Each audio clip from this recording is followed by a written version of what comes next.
Apa hukum salat yang di masjid, di samping masjid itu ada kuburan?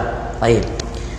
Jamaah rahimani wa rahimakumullah. Memang dalam hal ini juga terjadi silang pendapat di kalangan para ulama. Ada ulama yang memang kehati-hatiannya itu tinggi. Ada ulama yang mengatakan itu kembali kepada posisi dan letak kuburan itu, dan kemudian keadaannya seperti apa. Wallahu a'lam bishawab. Ada pendapat yang mengatakan selagi kuburan itu sudah dibatasi dengan pagar, maka sudah mengatakan boleh salat di dalamnya, walaupun setanah. Artinya tanah masjid itu tanah kuburan itu cie, ya, cuman dipisahkan oleh pagau.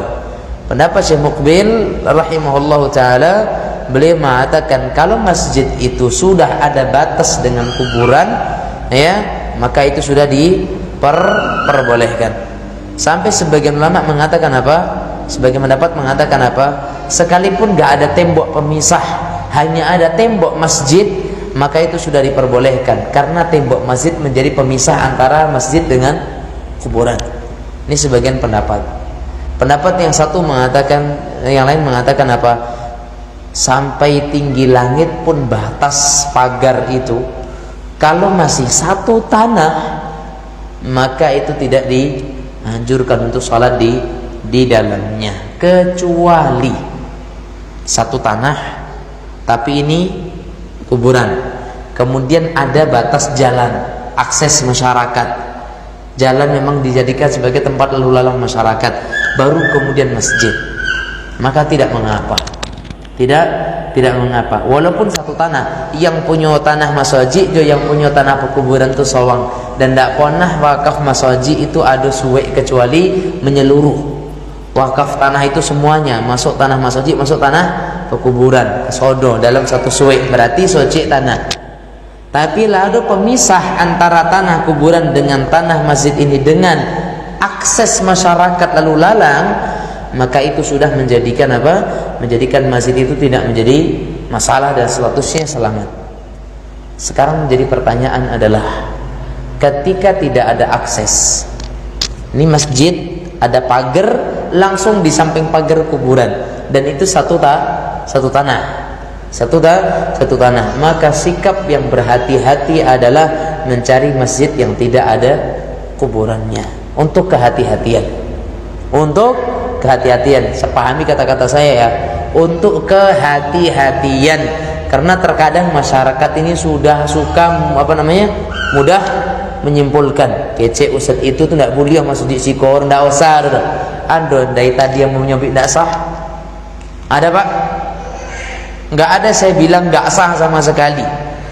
Saya cuma menyebutkan perbedaan ulama, bahkan saya katakan sebagian ulama mengatakan ada yang boleh, tapi saya katakan untuk kehati-hatian. Saya katakan hati-hati, apakah kemudian kita katakan nggak sah? Enggak. Saya katakan untuk lebih hati-hati, jika antara masjid dengan kuburan itu satu tanah, walaupun sudah dipagar, maka lebih baik kita cari masjid yang lain, walaupun sholat di dalamnya sah. Tapi kata para ulama, di samping sahnya salat tersebut, tapi dia berdosa. Ya, walaupun salatnya sah, tapi dia berdosa. Ya, karena dia menjadikan kuburan sebagai masjid. Ya, wallahu a'lam bishawab. Yang jelas-jelas haram dan tidak diperbolehkan untuk salat di dalamnya adalah ketika kuburan itu berada di dalam masjid. Pertanyaan, Ustaz, Masjid Nabawi gimana? Kuburan Nabi di dalam. Kuburan Nabi di dalam. Baik, jamaah sekalian rahimani wa rahimakumullah, pahami baik-baik. Kuburan Nabi yang sekarang berada di dalam komplek Masjid Nabawi itu bukan keinginan Nabi SAW. Dan memang Masjid Nabawi sampai saat ini sudah mengalami beberapa kali perubahan, perluasan. Dan pada dasarnya dulu antara rumah Nabi dengan masjid itu ada jarak. Makanya Nabi mengatakan apa? Baina hujrati wa baina mimbari raudhatin min riyadil jannah. Antara kamarku dengan mimbarku itu adalah jarak salah satu taman di antara taman-taman surga. Makanya disebut sekarang taman Raudhah. Antara makam Nabi dengan mimbar Masjid Nabawi dikatakan sebagai taman Raudhah. Baik, teman sekalian. Nah, pada dasarnya Masjid Nabawi itu tidak di dalam masjid. Kuburan Nabi itu tidak berada di dalam masjid. Namun pada tahun beberapa Hijriah, karena Masjid Nabawi tidak lagi muat untuk menampung, maka dijadikan sebagai diperluas Masjid Nabawi tersebut. Karena sepakat para ulama, makam Nabi nggak boleh dipindahkan. Makam Nabi tidak boleh dipindahkan, karena di mana Nabi wafat, di situ Nabi dikuburkan. Sehingga tidak boleh kuburan Nabi itu dipindahkan. Oleh karena itu, tentunya setelah menimbang segala bentuk kemaslahatan yang ada, maka akhirnya begitulah perluasan yang bisa didapatkan. Ya, itulah perluasan yang bisa didapatkan. Karena jika kita mengarah ke sebelah timur nanti tentunya ada komplek pekuburan Baqi. Nggak mungkin juga akhirnya akan lebih banyak kuburan yang masuk ke dalam komplek masjid.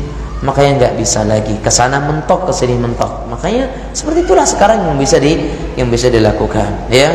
Dan jamaah sekalian rahimani wa rahimakumullah, perlu diketahui bahwa Masjid Nabawi, kuburan Nabi itu, kemudian sekarang yang kita lihat adanya tembok dan dinding yang dijaga oleh satpam di Masjid Nabawi, yang kemudian di situ huna salamu ala Nabi, huna salamu ala Abu Bakar, huna salamu ala Umar. Di sini bersalawat untuk Nabi, di sini bersalawat kepada Umar, di sini bersalawat kepada Abu Bakar. Itu sebenarnya tembok udah jauh dari kuburan mereka. Ya, udah jauh dari kuburan mereka. Setelah setelah adanya beberapa jarak, dan disebutkan bahwasanya dinding ada berlapis-lapis di situ. Itulah cara yang bisa dilakukan oleh pemerintahan waktu itu, sehingga menjadikan kuburan Nabi itu sangat di dalam, dan pembatas sekarang yang ada yang dilihat itu sebenarnya jauh daripada kuburan Nabi itu sendiri. Dan itu bukan keinginan Nabi. Sampai sebagian masyayikh, sebagian masyayikh dan sebagian para ulama kita menyarankan bahwa kalau Anda pengen salat, maka coba hindari salat di arah makam Nabi Muhammad sallallahu alaihi wasallam. Cari tempat yang lain, jauh dari sisi makam Rasulullah SAW. Kalau mau ke sana, maka cari raudhah saja, ya, seperti itu. Wallahu a'lam bissawab. Nah,